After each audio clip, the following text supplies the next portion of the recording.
atau informasi untuk teman-teman semuanya, yaitu bagaimana caranya untuk menggemukkan saldo rekening teman-teman. Nah, kira-kira teman-teman yang di sini ada yang alergi sama uang, coba bisa diangkat tangannya? Tidak. Oh, pada doyan duit semua. Yes. Sama dong. Nah, mungkin yang di Zoom, saya belum menyapa yang ada di Zoom. Terima kasih. Oke, jadi sebenarnya kalau saya mau cerita sedikit ya dari pengalaman kenapa saya bisa bertahan sampai 13 tahun untuk menjalankan bisnis Enagic. Ini sebenarnya di awal memang saya mencoba untuk mengosongkan diri saya dulu. Karena untuk kita bisa tahu peluang ini bagus atau tidak, pada saat kita sudah mengosongkan gelas. Nah, kira-kira teman-teman bisa nggak untuk kerjasamanya mengosongkan gelasnya dulu? Bisa. Saya, ya karena waktu itu Desember 2011, Mas Joko itu orang yang duduk di belakang itu, dia juga ngasih tahu informasi ini di saat memang kondisi saya waktu itu benar-benar nggak punya duit, karena usahanya semuanya alhamdulillah tutup alias bangkrut gitu. Jadi pada saat saya diberikan peluang ini, memang dalam kondisi saya sudah memasrahkan diri gitu. Jadi saya menjadi pendengar yang baik supaya saya bisa menangkap ini peluang menjadi solusi buat saya atau tidak. Nah, jadi 2025 ini saya dikasih satu ilmu sama Mas Joko yang menurut saya ini memang ilmu luar biasa banget ya, karena semua orang termasuk saya itu memang butuh yang namanya sistem keuangan keluarga. Nah, kira-kira teman-teman yang ada di sini masih butuh nggak bagaimana caranya punya sistem keuangan keluarga? Butuh. Butuh banget.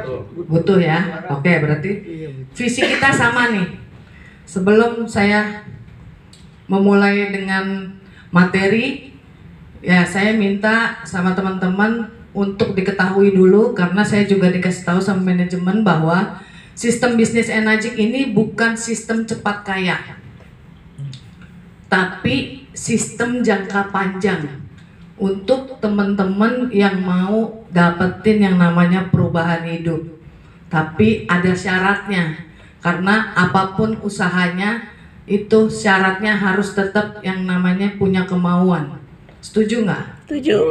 Nah, punya kemauan, serius, fokus, komitmen, konsisten, dan mau bekerja keras.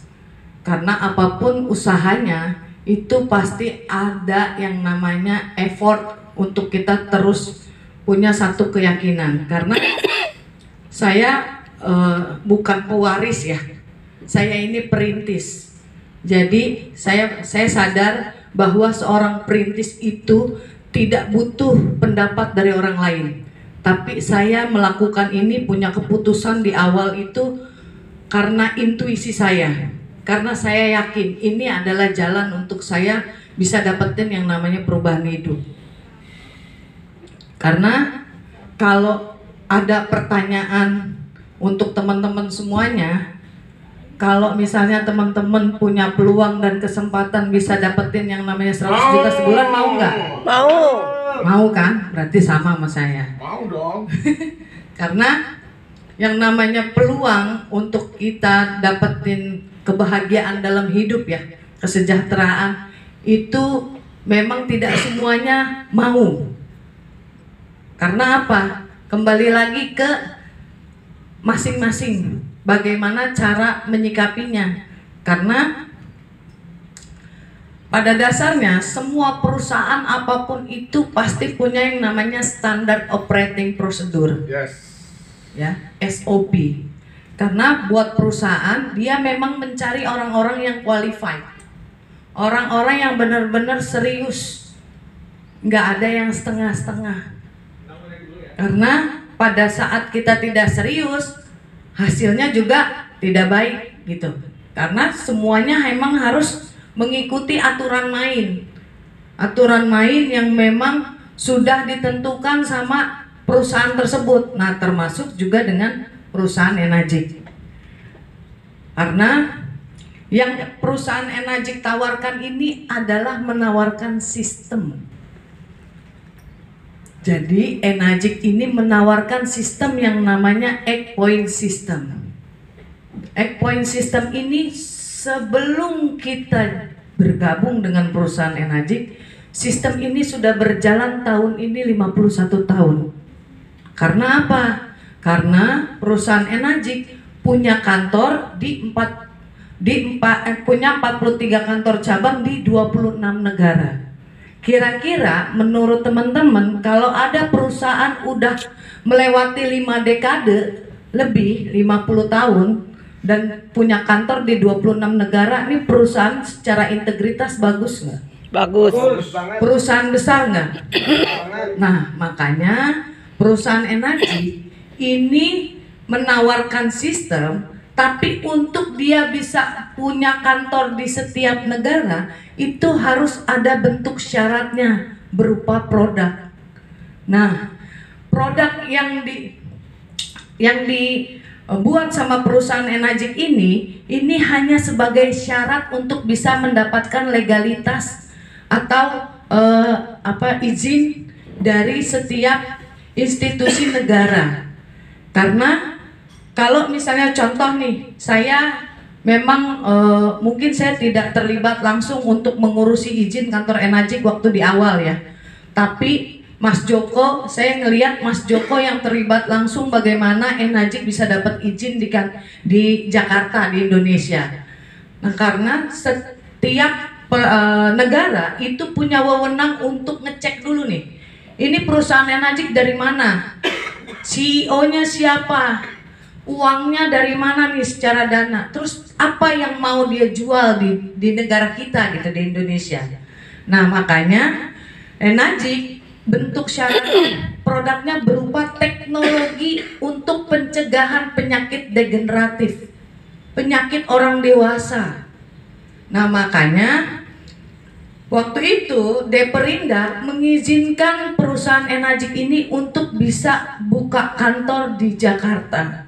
Kira-kira kalau ada perusahaan dari Jepang, dia buka kantor di daerah elit di Jakarta, khususnya di Sudirman, kira-kira ini perusahaan seperti apa? Bapak Ibu bisa menilai masing-masing sendiri. Karena apa? Yang ditawarkan ini sebenarnya adalah sistemnya, tapi karena teknologinya begitu canggih, makanya Enagic bisa diterima sama Deperindak. Nah, karena kembali lagi, kalau kita lihat perusahaan Enagic kan perusahaan internasional ya. Begitu juga sama restoran cepat saji kayak KFC sama McDonald. Nah, kenapa perusahaan ini KFC dan McDonald bisa berkembang secara pesat di seluruh dunia loh? Begitu juga dengan perusahaan Enagic. Dia bisa punya kantor di beberapa negara, apalagi di 26 negara. Nah, berarti Enagic ini sama halnya seperti KFC dan McDonald. Karena apa? KFC dan McDonald dia perusahaan yang punya kekuatan sistem, SOP-nya jelas, makanya berkembangnya lebih luas, lebih besar. Karena apa? Coba di sini siapa yang belum pernah makan KFC sama McDonald? Oji. Ya. KFC atau McDonald yang ada di Indonesia pasti sama yang ada di Malaysia, benar nggak? Betul. Karena apa? SOP-nya jelas, rasanya juga sama, kayak di Jakarta sama di Cirebon, bener Mas Oji? Nah, karena apa? Kekuatan sistem ini yang akhirnya semuanya mengikuti SOP. Begitu juga dengan apa? Perusahaan lokal kayak Indomaret, Alfamart yang sudah merajalela sampai ke pelosok-pelosok, benar nggak? Sampai ke daerah-daerah kota-kota kecil. Karena dengan kekuatan sistem ini yang SOP-nya benar-benar kuat, dan mereka ya siapa yang mau bergabung itu mengikuti semuanya gitu, sesuai SOP. Coba Bapak Ibu bisa searching di Google, berapa modal untuk buka Indomaret atau Alfamart? 750 juta. 750 juta. Tapi tiap tahun dia harus ada pembayaran lagi. Ya kan? Untuk nambah biar berjalan lagi itu usahanya.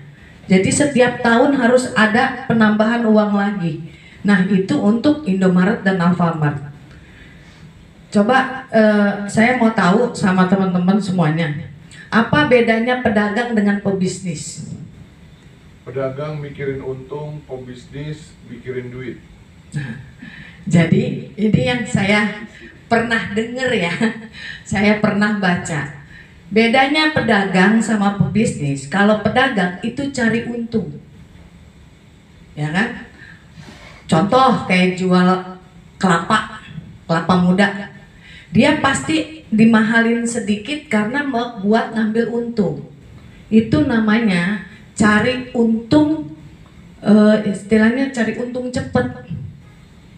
Nah, kalau pedagang selain cari untung cepat, dia pun juga apa?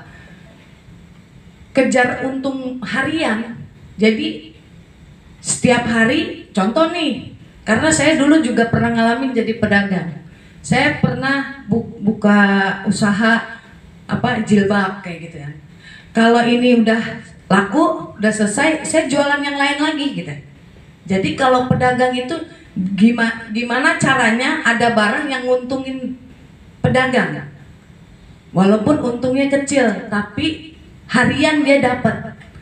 Nah, bedanya sama pebisnis, pebisnis itu membangun sistem.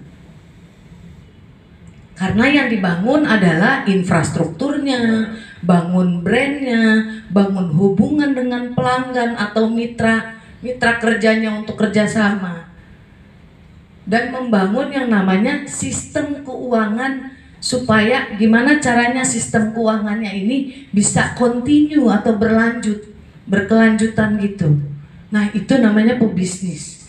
Karena apa? Yang ditawarkan sama Mr. Hironari Oshiro dan Mrs. Yeiko Oshiro ini adalah sistem yang dimana sistemnya sudah dibangun selama 50 tahun sama Enagic, sama Mr. Oshiro. Karena Mr. Oshiro selama 50 tahun ini dari awal dia membangun infrastrukturnya, ya.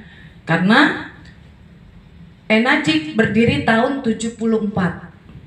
Punya 43 kantor cabang di 26 negara. Nah, kalau kita seperti Mr. Oshiro untuk membangun sebuah bisnis ya, pasti yang diutamakan adalah berapa modal yang harus kita istilahnya keluarkan gitu.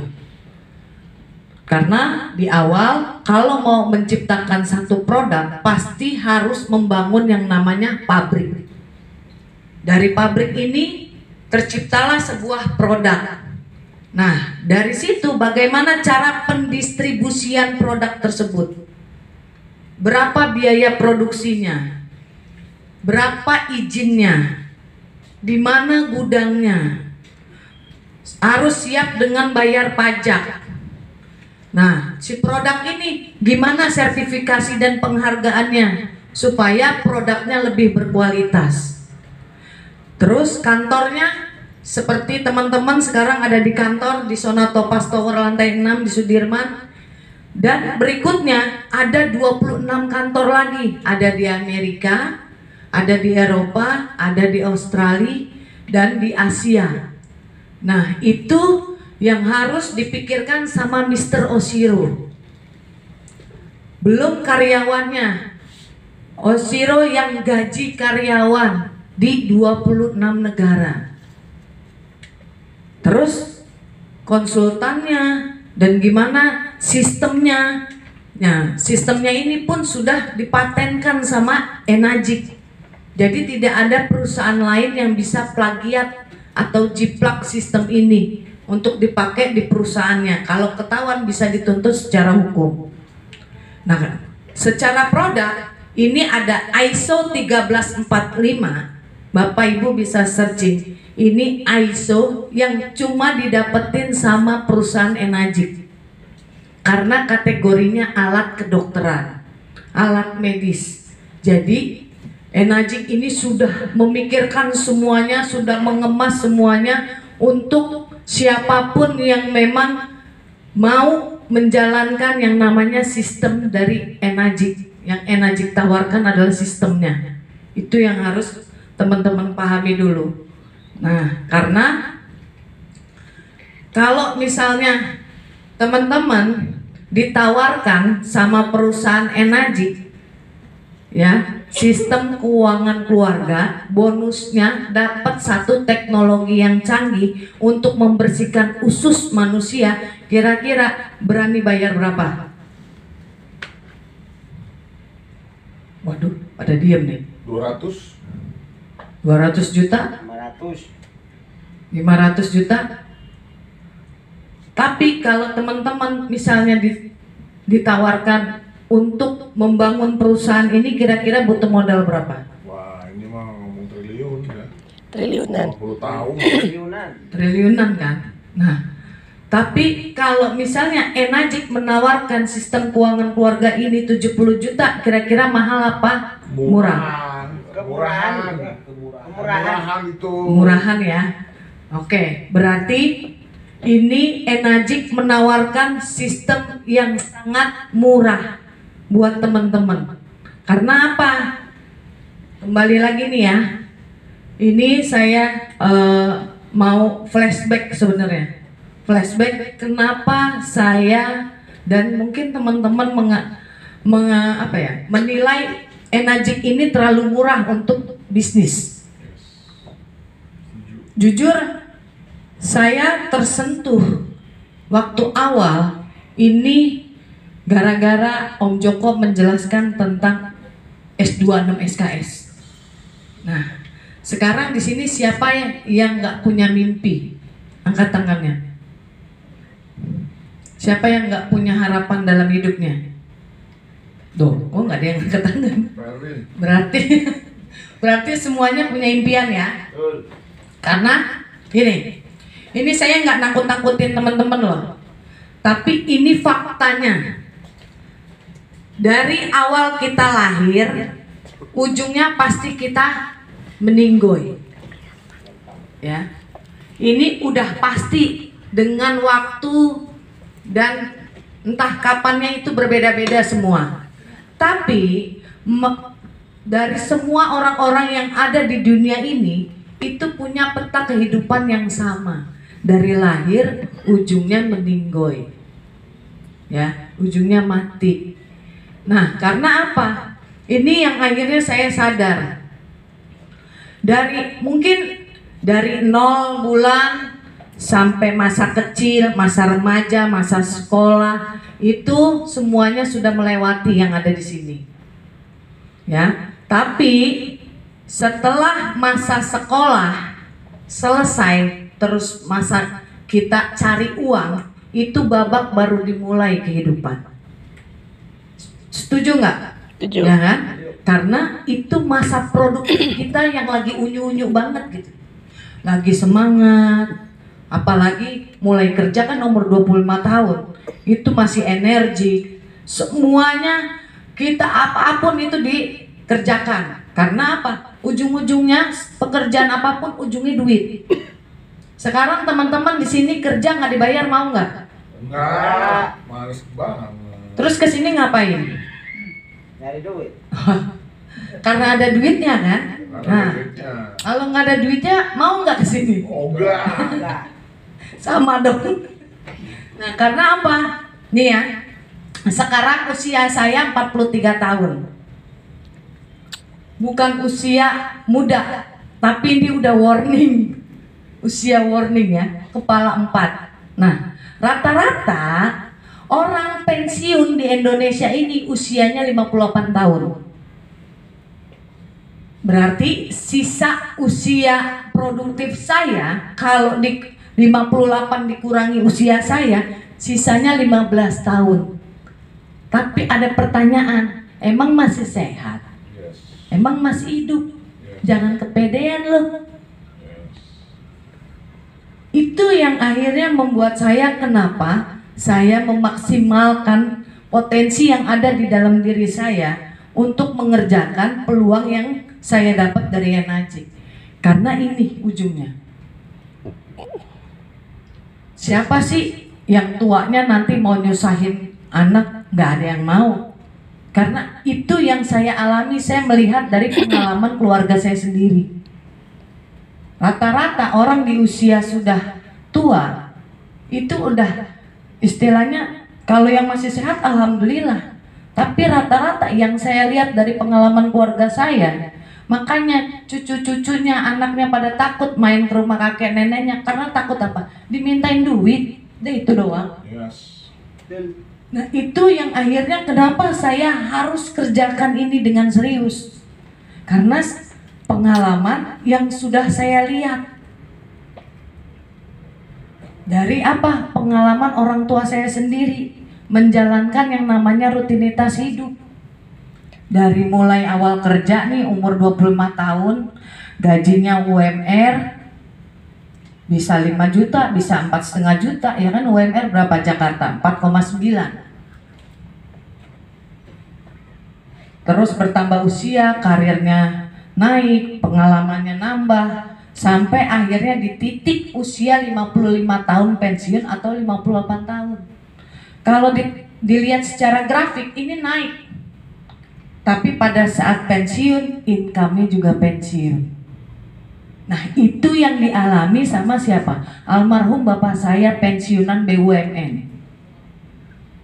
Jadi selama dari mulai kerja sampai pensiun 30 tahun lebih, ya, meloyalitaskan hidupnya sama perusahaan. Tapi pada saat pensiun, income-nya pensiun, ya itulah yang terjadi. Rata-rata 95% orang yang menjalani rutinitas hidup yang sama. Bapak saya pensiun, saya masih kelas 1 SMA. Sekarang pertanyaannya, usia 55 tahun atau 58 tahun masih makan nggak? Masih. Berarti masih butuh sembako kan? Masih bayar listrik nggak? Masih. Masih bayar sekolah nggak? Masih. Masih butuh biaya darurat nggak? Nah itu yang dialami sama saya dengan melihat pengalaman dari orang tua saya sendiri. Makanya kenapa saya tidak melakukan hal yang sama seperti orang tua saya. Karena saya tahu kalau saya melakukan hal yang sama, saya tidak memutus rantainya. Ya kan? Ini warisan yang udah diturunin dari nenek moyang. Dari kakek saya turun ke bapak saya, ya saya nggak mau turun ke saya lah. Makanya saya harus memutus rantai ini. Dengan apa? Saya melakukan sesuatu hal yang beda, yang orang-orang 95% nggak mau lakukan. Cuma orang-orang 5% yang mau melakukan itu. Karena orang-orang minoritas 5% itu pasti melakukan hal yang beda, yang kadang di luar nalar orang-orang 95%. Kenapa saya bilang seperti ini? Karena pada saat bapak saya pensiun, itu kegiatannya bangun tidur, minum kopi, baca koran, ntar kadang ngecat rumah masih bagus, kadang dia nonton TV, itu setiap hari berulang-ulang kayak gitu. Meskipun bapak saya punya backup plan, dia punya tempat praktek sunat. Tapi apa? Pada saat usia 63 tahun, bapak saya kena serangan jantung. Habis olahraga main sepeda tiba-tiba kena serangan jantung. Sebulan di rumah sakit habis 1,7 M. Karena pasang ringnya banyak. Bayar rumah sakit bukan yang VVIP lagi, emang yang khusus. Cuma ada 5 orang, 10 orang. Dan di situ alatnya banyak. Sampai cuci darah. Itu saya ngelihat pengalaman itu tahun 2010. Makanya kenapa pada saat Desember 2011 Mas Joko ini sudah menyelamatkan hidup saya.